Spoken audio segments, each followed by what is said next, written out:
Hello UGC NET learners, easy way to learning gen energy में आप लोगों का स्वागत है। और आज मैं लेकर आई हूँ इकोनॉमिक का फाइनल पार्ट, जिसमें मैं आप लोगों के 100 क्वेश्चन को सॉल्व कर रही हूँ। तो चलिए क्वेश्चंस को देखते हैं। क्वेश्चन नंबर 81, सीमांत उपयोगिता हास नियम की व्याख्या किसने की? तो सीमांत उपयोगिता हास नियम की जो बनाया गया था वो 1854 में गोसेन ने बनाया था और मार्शल द्वारा इसकी व्याख्या की गई थी। और मार्शल ने ही इसका नाम दिया था सीमांत उपयोगिता हास नियम। और जेविन्स ने इस नियम को गोसेन का प्रथम नियम कहा है। तो ये इम्पॉर्टेंट है कि गोसेन ने यानी कि सीमांत उपयोगिता हास नियम का कौन सा नियम कहलाता है? गोसेन का प्रथम नियम कहलाता है। फिर उसके बाद है क्वेश्चन नंबर 82, कुल उपयोगिता तथा सीमांत उपयोगिता में संबंध बताइए। तो जब कुल उपयोगिता अधिकतम होती है, स्टूडेंट ये ध्यान से सुनना क्योंकि ये इम्पॉर्टेंट भी है और आपका आता भी है। कुल उपयोगिता अधिकतम होती है तो सीमांत उपयोगिता शून्य हो जाती है। यानी कि जैसे हमारी कुल उपयोगिता जो होती है, मान लीजिए 50 है, तो जो सीमांत उपयोगिता है वो शून्य हो जाएगी। उसी तरह से जब कुल उपयोगिता घटने लगती है, यानी कि 50 के बाद जब कुल उपयोगिता हमारी 45 हो जाती है, तो जो सीमांत उपयोगिता होती है वो हमारी माइनस में चली जाती है, यानी कि समझ लीजिए -5 हो जाती है। तो ये है इस क्वेश्चन का कुल उपयोगिता और सीमांत उपयोगिता में संबंध। नेक्स्ट क्वेश्चन को सॉल्व करते हैं। स्टूडेंट आप लोगों को ये तो पता ही होगा कि अभी यानी कि जो आपकी यूजीसी नेट की जो स्कीम है वो आ चुकी है और इकोनॉमिक्स का जो पेपर है वो है 30 सितंबर को। और अभी आपके एडमिट कार्ड डाउनलोड नहीं हो रहे हैं, तो आप बिल्कुल परेशान नहीं हुई क्योंकि 30 सितंबर के 3 दिन पहले ही आप लोगों के एडमिट कार्ड डाउनलोड होने लगेंगे। तो आप अपनी प्रिपरेशन जारी रखिए और अच्छे से प्रिपरेशन करिए ताकि आप यूजीसी नेट के एग्ज़ाम को क्लियर कर सकें।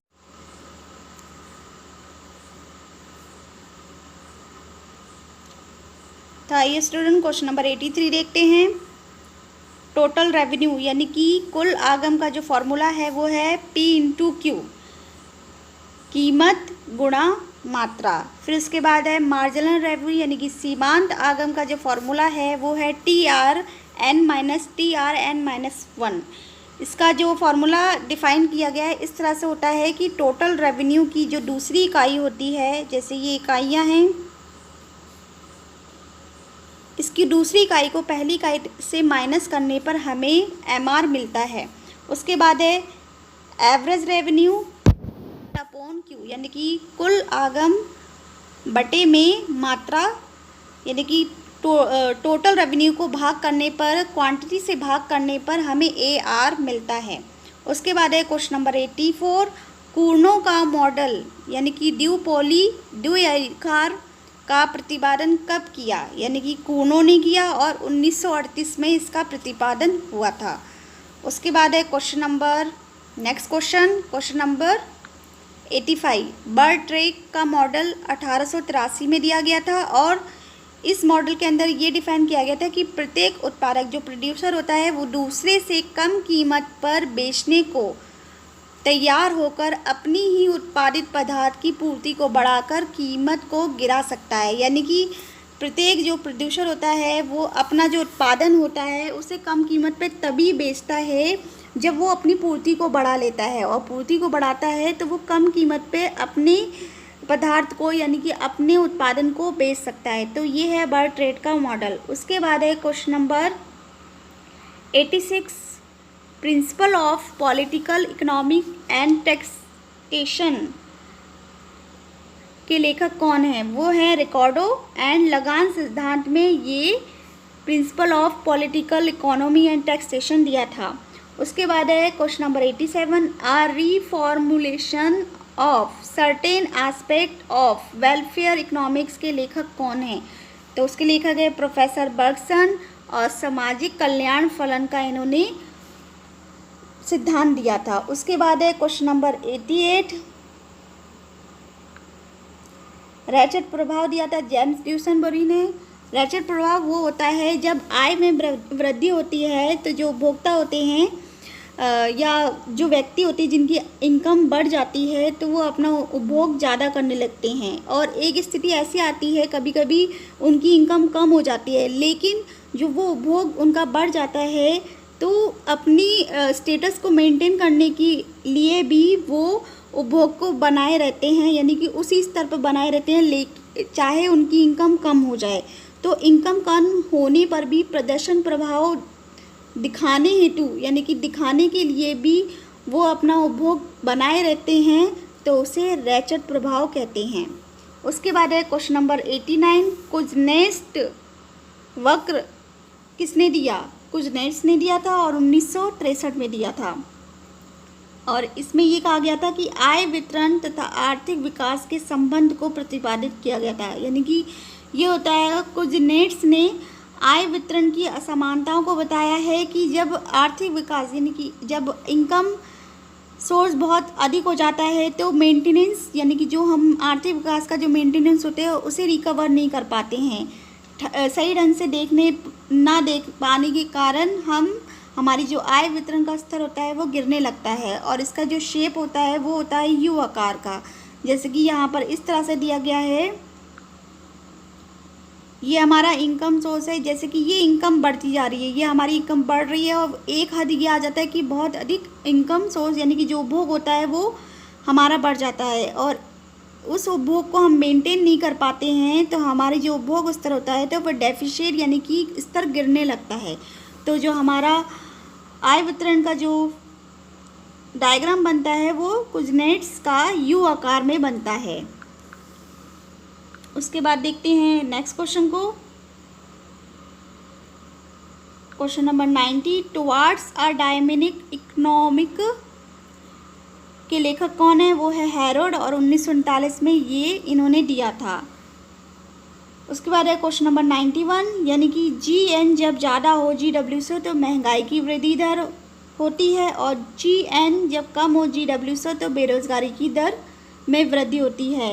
GN को हम दर्शाते हैं प्राकृतिक दर से और GW को हम दर्शाते हैं आवश्यक वृद्धि दर से। और ये हैरोल्ड मॉडल में इन्होंने 3 अवस्थाओं का वर्णन किया था, जो कि मैंने लास्ट पार्ट में आपके एक्सप्लेन किए हैं। उन 3 पार्टों को, कौन कौन से 3 पार्ट है, उन्हीं 3 पार्टों पे मैंने ये क्वेश्चन बनाए हैं कि जब GN जो होती है ज़्यादा होती है GW से तो हमारी इन्फ्लेशन होता है, और GN जब कम होता है GW से तो बेरोजगारी की दर होती है। उसके बाद है क्वेश्चन नंबर 92, डॉमर मॉडल 1947 में दिया गया।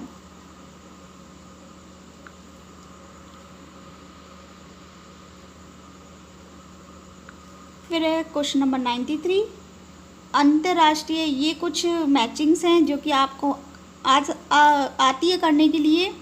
अंतर्राष्ट्रीय विकास परिषद जो है 1960 में स्थापना हुई, अंतर्राष्ट्रीय वित्त निगम की 1956 में, विश्व व्यापार संगठन 1 जनवरी 1995 में, और अंतर्राष्ट्रीय पुनर्निर्माण एवं विकास बैंक 1946 में। तो इस तरह की मैचिंग आपकी आ जाती है, ये बहुत मोस्ट इम्पॉर्टेंट है और आप इन्हें ज़रूर करके जाइएगा। क्वेश्चन नंबर 94, एशियाई, ये भी मैचिंग है। एशियाई विकास बैंक की स्थापना हुई थी 1966 में, सार्क की जो 1985 में, और एशियान जो है 8 अगस्त 1967 में।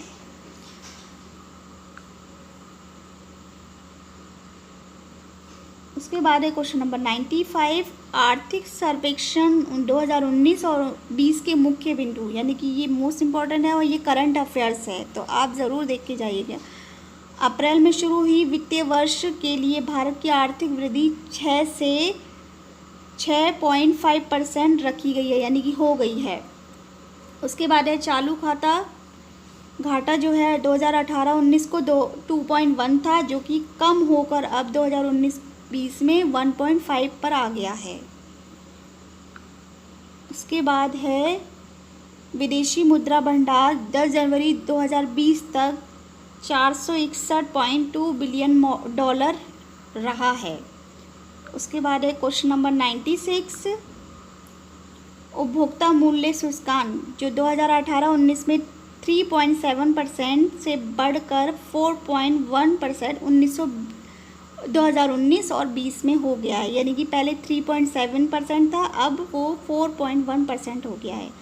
उसके बाद है क्वेश्चन नंबर 97, किस मंत्रालय का नाम बदलकर शिक्षा मंत्रालय रखा गया है? तो मानव संसाधन विकास मंत्रालय नाम रखा को बदलकर शिक्षा मंत्रालय नाम रखा गया है। और इसके जो CEO हैं वो है रमेश पोखरियाल निशंक।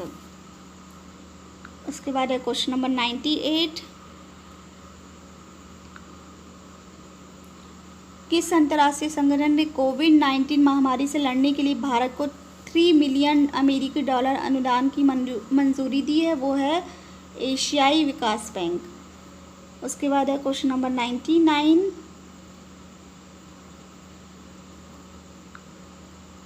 भारत सरकार का लघु जल विद्युत परियोजनाओं से वर्ष 2022 तक पावर उत्पादन लक्ष्य जो है वो 5 गीगावाट। और उसके बाद है क्वेश्चन नंबर 100। GDP में निर्यात का अनुपात कितना है?